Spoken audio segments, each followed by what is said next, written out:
Ladies and gentlemen, please welcome to the stage Charles Tidswell from Social Bakers JPAC.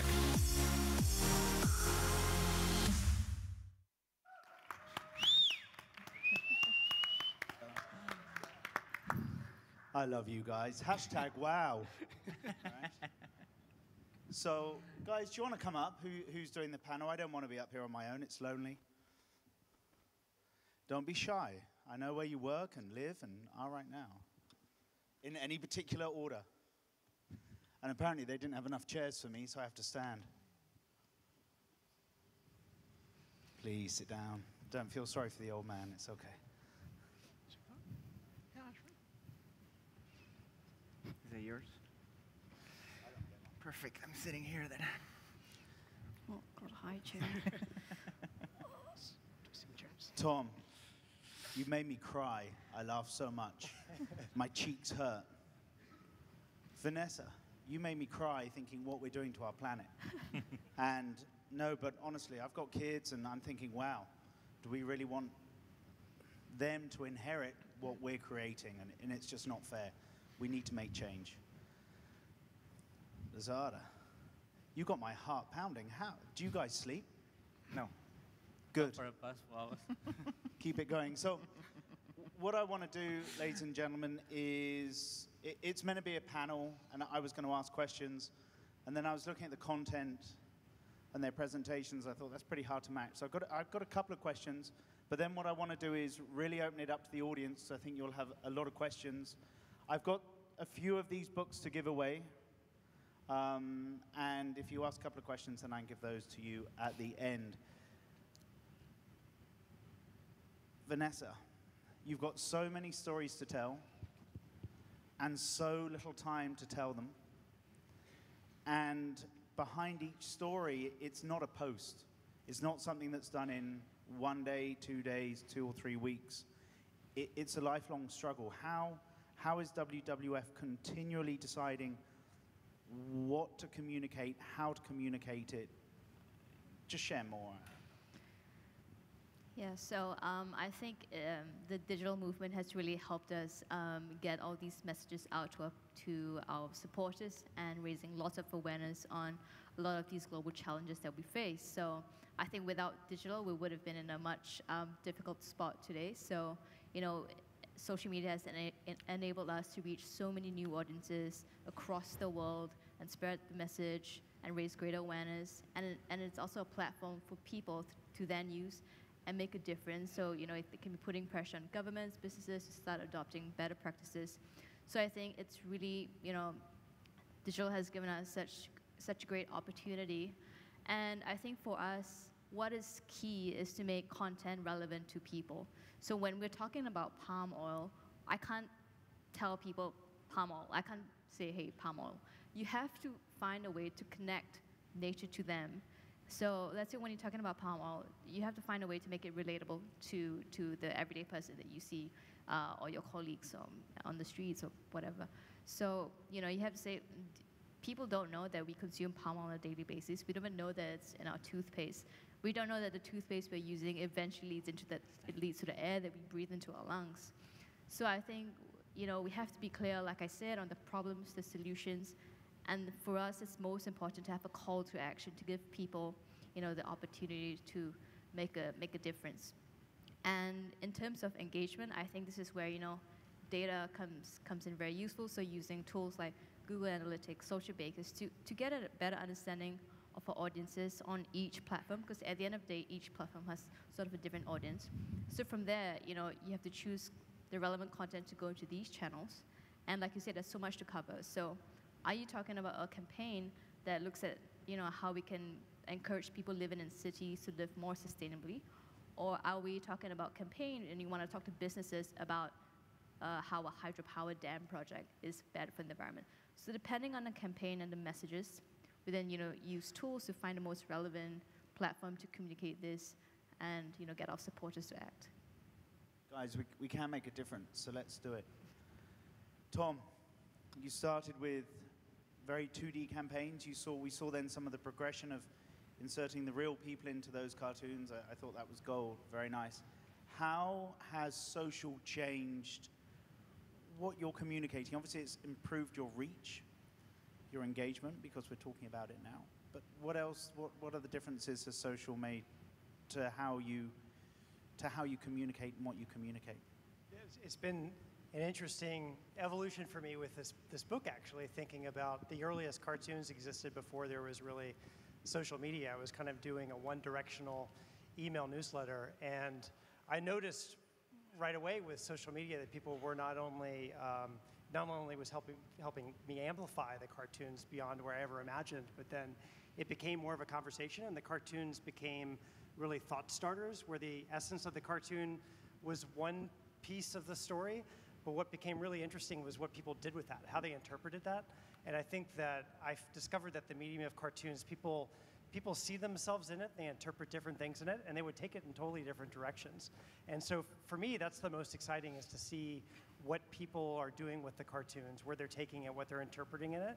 And I want to be part of that conversation, and I've started seeing the cartoons really partly their role as thought starters. Like, how can it be this sort of tip of the pyramid or tip of the iceberg synthesis of an idea, but then it leads you into a much deeper story that everybody can have a chance to add a voice to. And I love seeing where that conversation goes. It's been fun to see the cartoons show up places I never imagined.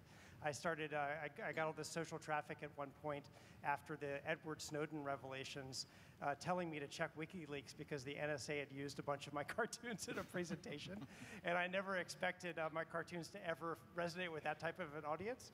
But social media has allowed me to discover the kind of the bigger ecosystem in which the content exists. And ultimately, it's an environment where you have no direct control over it. And that's a lot of the exciting aspect of it, to see where it ends up. Yeah, nice. Do you get people saying, please write a cartoon or create a cartoon around this or this? I do. A lot of people seem to, it was particularly funny when I had a day job in marketing, and people from brands that were competitors of my day job would send me things that were basically trade secrets and asking me to create cartoons about that. They'd forget that I had this other day job. But yeah, it becomes sort of a confessional for people. People have an outlet. They want to get something off of their chest. And I love seeing what comes over the transom that way. It's really fun. Nice. William, Ahmed, WWF, so much amazing content. They don't know what the challenge is to put it all out there. Tom's creating his own content, and it resonates, it's sarcastic, we kind of tongue-in-cheek.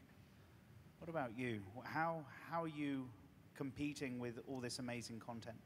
So Charles, I'm really happy you're asking these questions. So what's the biggest problem about Indonesia? One of the biggest problem about Indonesia. Bapak Ibu di sini orang Indonesia, correct me or tell me if you guys don't agree with me. But the biggest problem, one of the biggest problem is the equality. How Indonesians people, buyers or sellers that live in bigger city is actually have an easier life than people who live in Papua, in Maluku, more remote cities in Indonesia. This is a fact.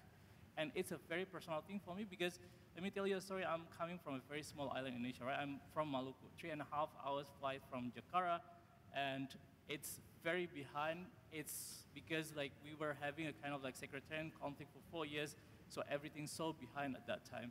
So right now in Lazada, what we're doing is we have an initiative called Upgrade Nusantara, Upgrade Indonesia basically.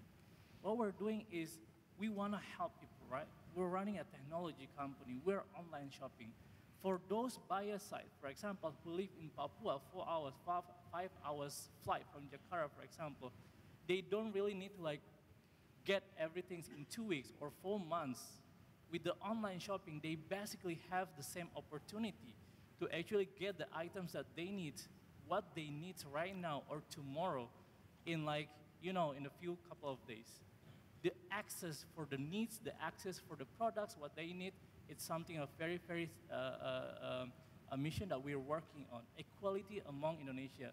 And I believe even we're running a very business, a profit, a business, right, a commercial business.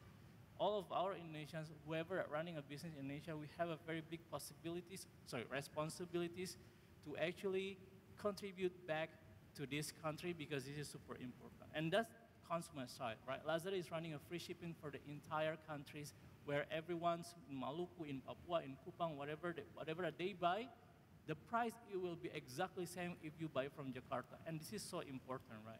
The second one is from seller side. We have a kind of like sub-initiative called Upgrade UKM, Upgrade SME, Small Medium Enterprises. Let me tell you why this is also very important.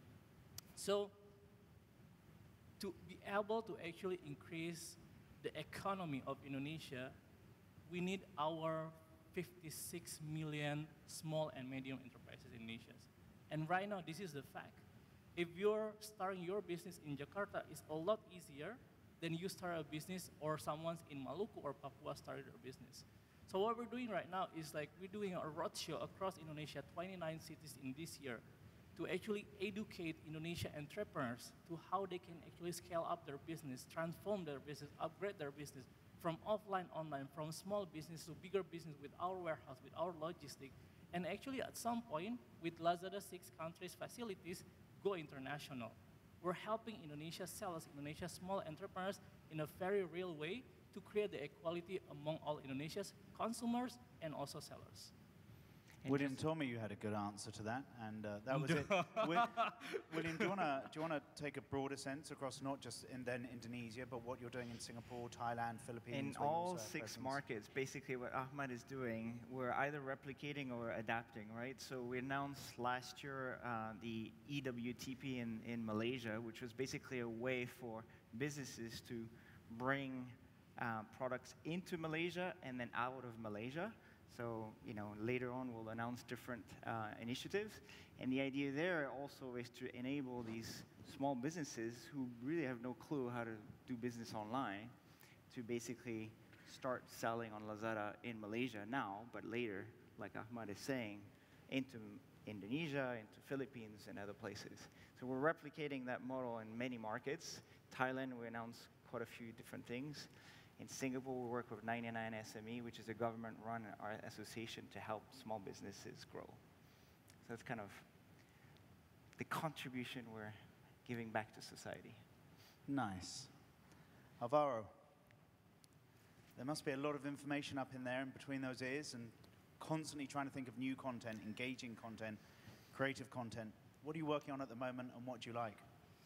Well, right now we're working on the launch of the campaign of Earth Hour, which will be at the end of the month, on the 24th of March.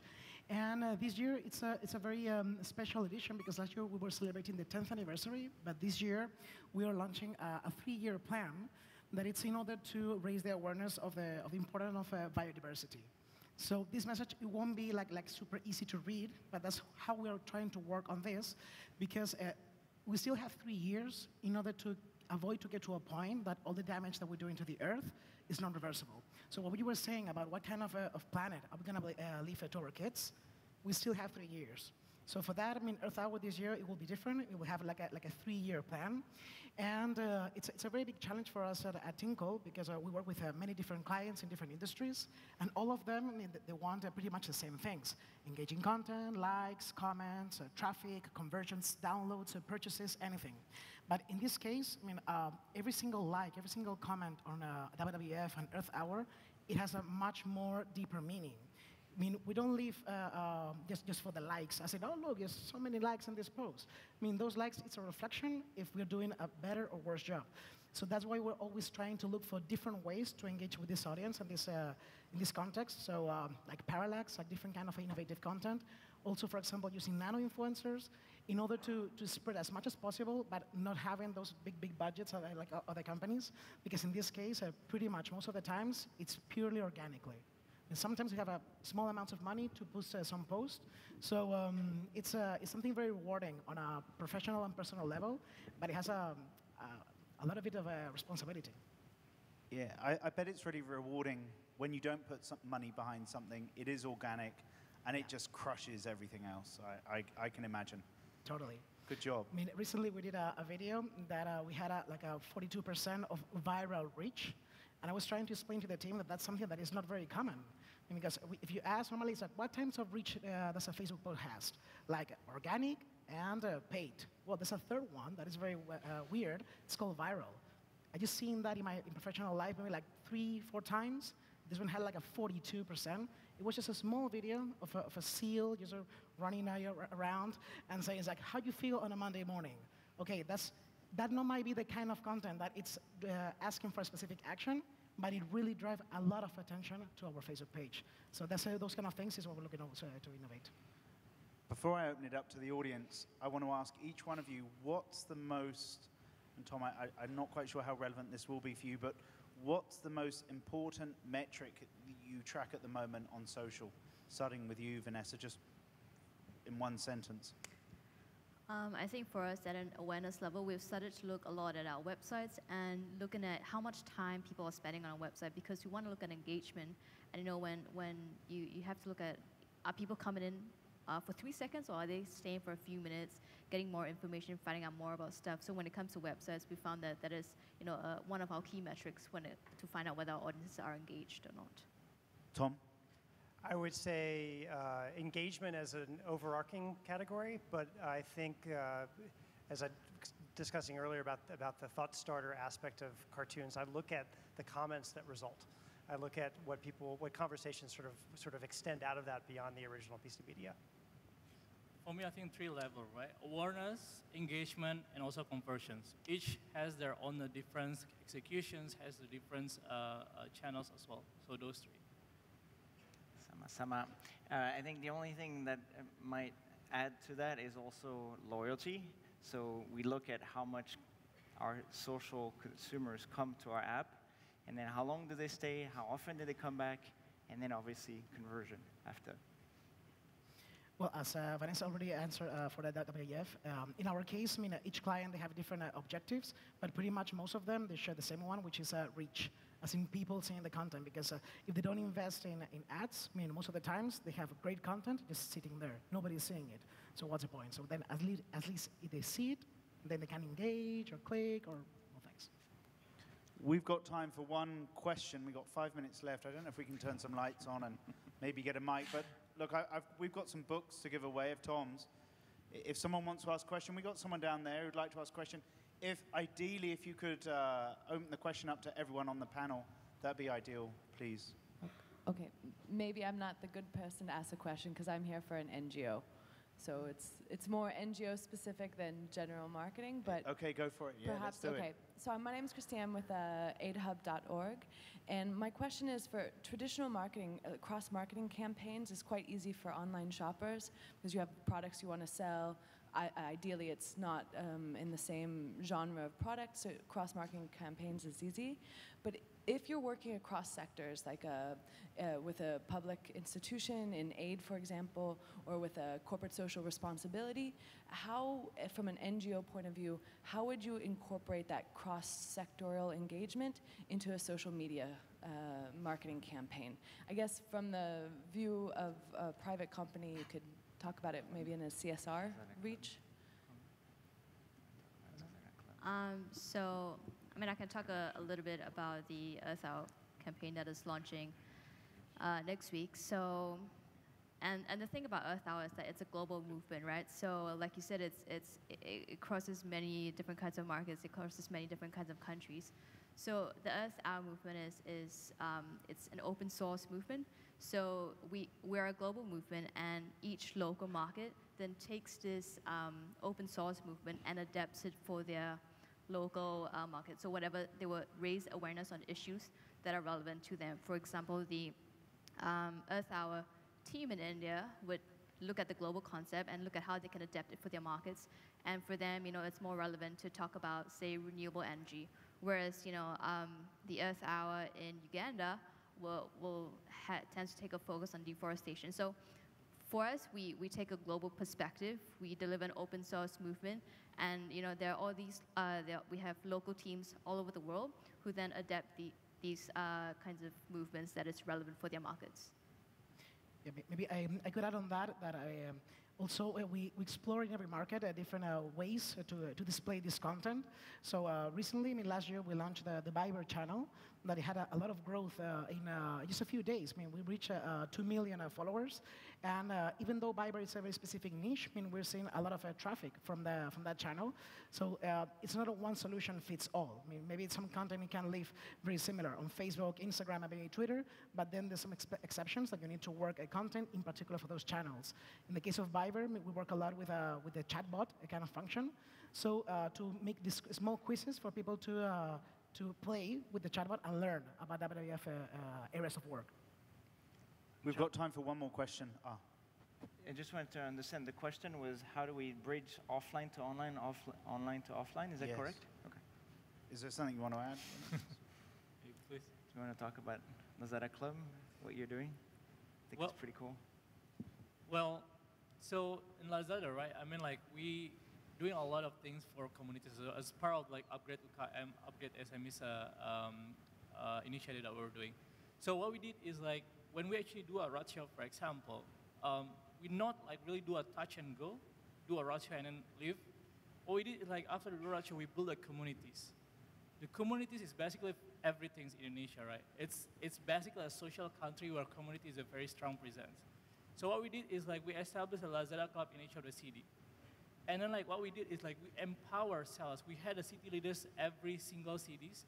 And then like basically we established a forum where the sellers is actually kind of like sharing with each other. They empower each other instead of only, not only about Lazadas, right? So what we did is like after we established a Lazada club, we actually enable them, we pick the city leaders, we train some of them, we established a Lazada club mentorship program, and these our agents, basically our SMEs agents, is their job to actually educate the other sellers in their city to grow as big as them, basically. So that's the power of the community, like how we actually do online communities through offline communities as well. Okay, thank you. Well, I guess we've run out of time, actually. I did want to fit in one more question. So, guys, thank you very much. That was amazing, and there's just so much to learn from every one of you. They will be available over the coffee break. You can come and find them. You won't miss William with his red pants on or anything like that. So they're out there. Guys, Tom and his wife, Tally, very, very, very kindly, all the way on their 24-hour flight, carried a bunch of these books. They are available outside on a first-come, first-served basis. Tom has autographed all of them. Nice. How's the wrist, the hand feeling? Yeah, it's hanging in there, right? I'll shift to my left hand if it starts to get tight. So they are available outside. I would have one request, though, if you do get one, and maybe post something on Twitter, Instagram, Facebook. Mention Tom in that. Mention Tom, please, so it builds up reach for him. And I would also love to see some hashtag engage Bali there as well. So, guys, hashtag thank you. That's great. Thanks, guys.